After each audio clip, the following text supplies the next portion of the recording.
Camtasia est connu comme étant un logiciel de montage vidéo. Mais saviez-vous que Camtasia permet également de rendre ces vidéos interactives? Pour vous montrer de quoi il s'agit, j'ai ici un projet Camtasia qui explique aux spectateurs comment afficher ces extensions de fichiers sur Windows et sur Mac. Alors ce projet, il est constitué de 3 grandes séquences. J'ai d'abord ici une séquence d'introduction qui est faite à la webcam. Ensuite, j'ai une séquence qui explique comment afficher les extensions de fichiers sur Windows. Et puis ici, à la fin, une séquence qui explique comment afficher ces mêmes extensions de fichiers, mais cette fois-ci sur Mac.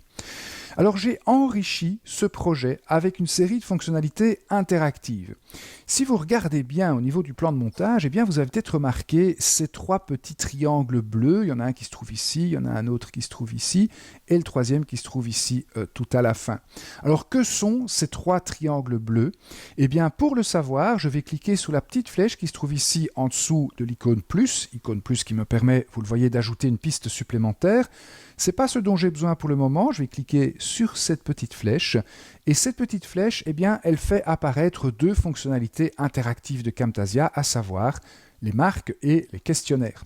Alors je vais prendre les marques pour commencer et regardez mes petits triangles bleus, eh bien, se transforment comme par magie en marques. Alors ces marques, eh bien, ce sont ces lignes verticales bleues qui sont affublées, vous le voyez, d'une petite étiquette. J'ai ici une première marque qui s'appelle Windows et qui se trouve au début de la séquence Windows de mon projet. La seconde s'appelle Mac et elle se trouve au niveau du début de la séquence Mac du projet. Et puis j'ai ici une troisième marque qui s'appelle Fin et qui marque donc le début de l'outro de la séquence finale de mon projet.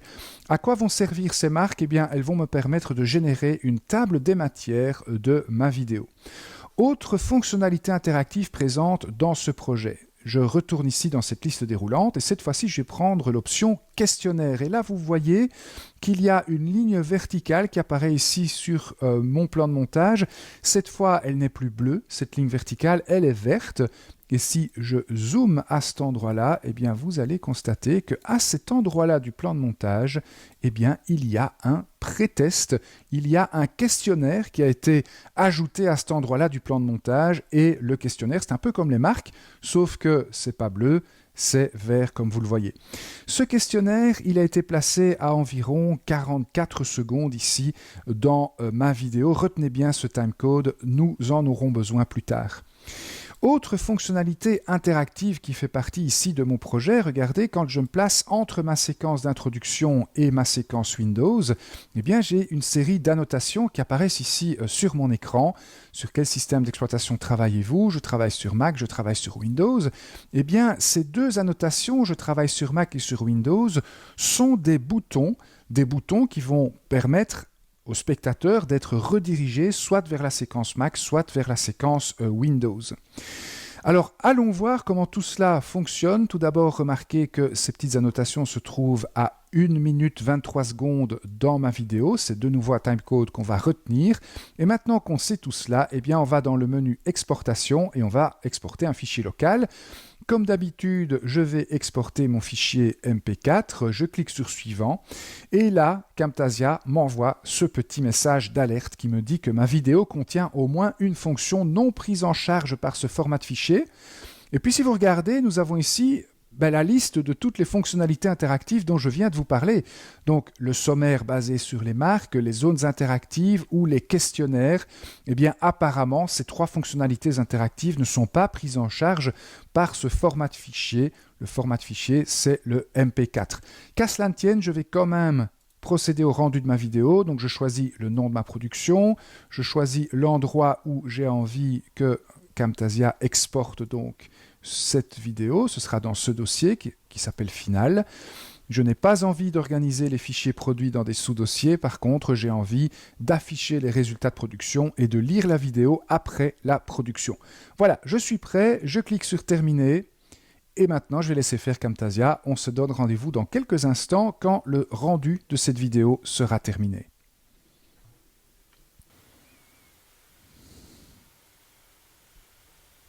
Et bien voilà, Camtasia a terminé le rendu de ma vidéo et ma vidéo joue par défaut donc dans le Windows Media Player. Si vous êtes sur Mac, cette vidéo jouera dans le QuickTime Player. Alors je vais me placer ici plus ou moins à 30 ou 40 secondes à l'endroit où je devrais normalement voir mon questionnaire. Voilà, donc à cet endroit-ci, j'aurais dû voir mon questionnaire, mais vous voyez que rien ne s'est véritablement produit. Donc mon questionnaire n'est pas apparu à l'écran, ma vidéo a tout simplement continué. Je vais me placer de nouveau ici un petit peu plus loin, à l'endroit où je vais voir, voilà, à cet endroit-ci, où je vois mes deux boutons, et vous voyez que je n'ai pas le temps de cliquer sur mes boutons, puisque ma vidéo continue de jouer, rentre dans la séquence Windows, comme si de rien n'était. Donc, apparemment, les fonctionnalités interactives dont nous avons parlé, ne fonctionnent pas ici dans cette vidéo. Et rassurez-vous, c'est tout à fait normal. Donc je vais cliquer ici sur Terminer dans Camtasia et aller inspecter le fichier que Camtasia a créé. Donc Camtasia a généré ceci, un fichier MP4. Un fichier MP4, c'est une vidéo que vous regardez du début à la fin de manière passive et les différentes séquences vous sont proposées dans l'ordre dans lequel elles apparaissent dans le plan de montage de Camtasia. Donc nous avons ici une expérience qui est dite linéaire, qui est dite non interactive, c'est simplement une vidéo que vous regardez du début à la fin. Pour que les fonctionnalités interactives de Camtasia fonctionnent, vous devez exporter votre vidéo avec le Smart Player. Ce n'est pas suffisant d'exporter uniquement un MP4. Donc, retour dans le menu d'exportation. Je vais de nouveau exporter un fichier local, mais cette fois-ci, je ne vais pas exporter le MP4 uniquement, je vais exporter le MP4 avec le Smart Player. Je clique sur Suivant, remarquez déjà que Camtasia ne m'a plus envoyé le message d'alerte que j'ai vu tout à l'heure. Alors, les différentes options qu'on a ici me permettent d'établir la communication avec le LMS, c'est-à-dire avec ma plateforme pédagogique qui va héberger ce contenu. Nous reviendrons sur ces options plus tard. Remarquez également le bouton Présentation du questionnaire qui me permet de personnaliser les différents labels qui apparaîtront sur les boutons de mon questionnaire. Vous voyez que par défaut, ces labels sont en anglais, mais vous pouvez changer la langue ici. Donc moi, je vais valider ceci, aller sur Suivant et de nouveau demander à Camtasia donc, de produire ce fichier. Cette fois-ci, je veux organiser tout cela dans des sous-dossiers, afficher le résultat de la production et lire la vidéo après la production. Je clique sur Terminer et Camtasia va donc produire une deuxième version de mon projet. De nouveau, on se retrouve dans quelques instants quand ce processus sera terminé. Et bien voilà, Camtasia a terminé le rendu de la deuxième version de mon projet, la version interactive avec le Smart Player. Et comme tout à l'heure, Camtasia a automatiquement ouvert ce projet. Mais vous constatez que nous ne sommes pas ici dans un lecteur multimédia, nous ne sommes pas dans le Windows Media Player ici sur Windows, ou dans QuickTime Player si vous êtes sur Mac. Non, cette fois, nous sommes dans un navigateur Internet. Dans mon cas, c'est Firefox. Alors, si je clique sur ce gros bouton de lecture, je vais voir ma vidéo qui joue. Avec le Smart Player, ce sont tous les boutons que vous avez ici dans le fond et qui vous permettent de contrôler votre vidéo. Vous avez les boutons classiques, le play, le pause, vous avez le bouton pour désactiver le son ou pour choisir le volume sonore. Vous avez également la possibilité de mettre la vidéo en plein écran. Voilà. Vous pouvez également changer la vitesse de lecture. Et puis, vous avez ce bouton qui vous affiche la table des matières de cette vidéo. Et là, vous reconnaissez les différentes marques que nous avions laissées dans Camtasia. Et donc, cette table des matières, vous pouvez cliquer sur ces différents éléments pour naviguer dans votre vidéo. Alors, je ne vais pas faire cela. Je vais attendre que ma vidéo arrive au niveau de ce petit point qui représente l'endroit où se trouve mon quiz.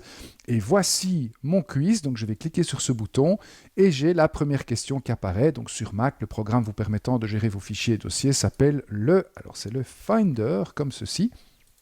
Voilà. Je continue.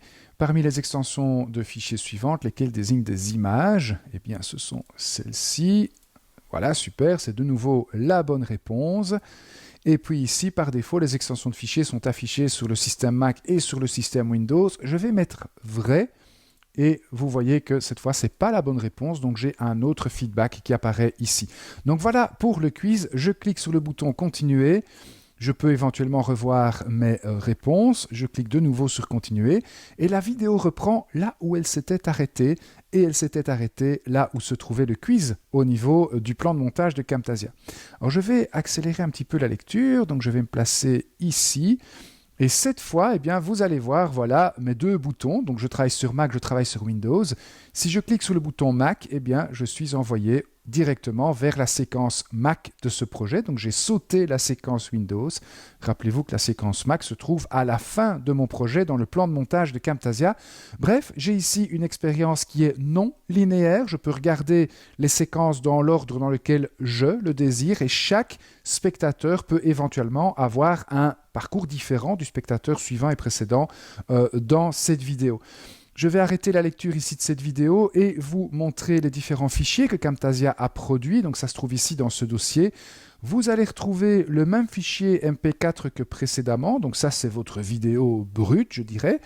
Mais vous avez également plein d'autres fichiers, des fichiers PNG, des fichiers HTML, vous avez également des scripts ici en JavaScript, etc. Eh bien, tous ces fichiers, ce sont les fichiers qui font fonctionner le Smart Player de Camtasia. Et si vous voulez que ça fonctionne sur votre site web ou sur votre plateforme LMS, eh bien, il faudra uploader l'ensemble de tous ces fichiers sur votre site ou sur votre LMS pour que cela continue à fonctionner. Et ça fera l'objet d'une prochaine vidéo. Donc voilà le Smart Player de Camtasia. J'espère que vous comprenez mieux ce que c'est et surtout que vous comprenez que ce Smart Player est indispensable pour faire fonctionner les fonctionnalités interactives du logiciel.